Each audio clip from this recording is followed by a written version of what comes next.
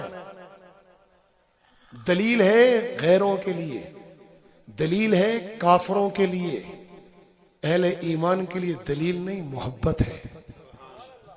اگر آج تم ختم نبوت کو دلیلوں سے مانو گے تو قیامت کے دن حوض کوثر پہ اگر رسول اللہ نے کہہ دیا لاؤ دلیل لاؤ تم میرے امتی ہو، پھر کدھر جاؤ گے؟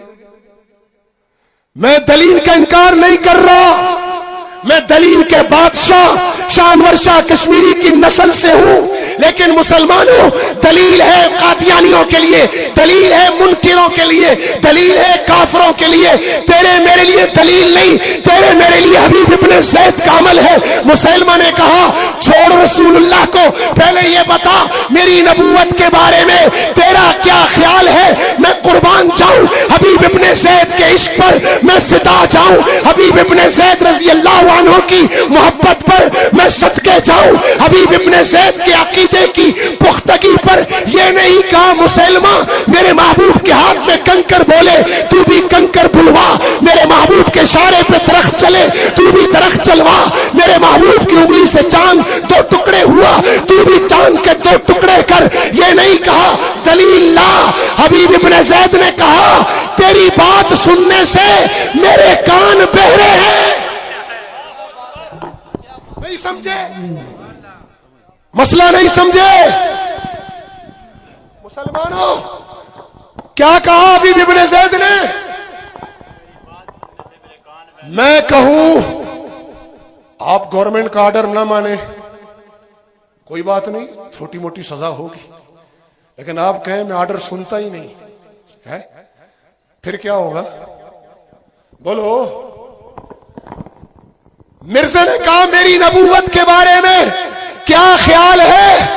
حبیب ابن زید کے عقیدے محبت عشق پر قربان.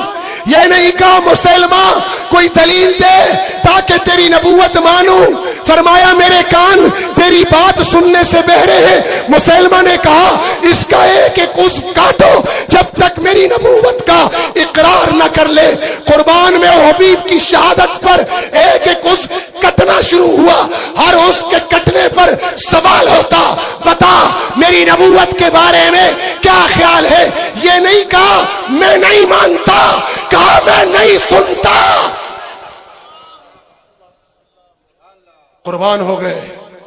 مسلمانوں آج کے بعد جو لعنتی ہو، چاہے ربوے کا لعنتی ہو چاہے کہیں اور کا لعنتی ہو، آج کھڑے ہو کر کہہ دو کہ رسول اللہ کے بعد ماننا تو دور کی بات ہے، سنیں گی بھی نہیں. بولو سنیں گی بھی نہیں، بولو سنیں گی بھی نہیں انشاءاللہ. اور آپ محمد لا شرقیہ ولا غربیہ، اسلامیہ محمدیہ، لا دیوبندیہ ولا بریلویہ ولا سلفیہ، اسلامیہ محمدیہ. تیرے ہیں یہ جہاں چیز ہے کیا، لوہو قلم تیرے ہیں. وآخر دعوانا ان الحمدللہ رب العالمین.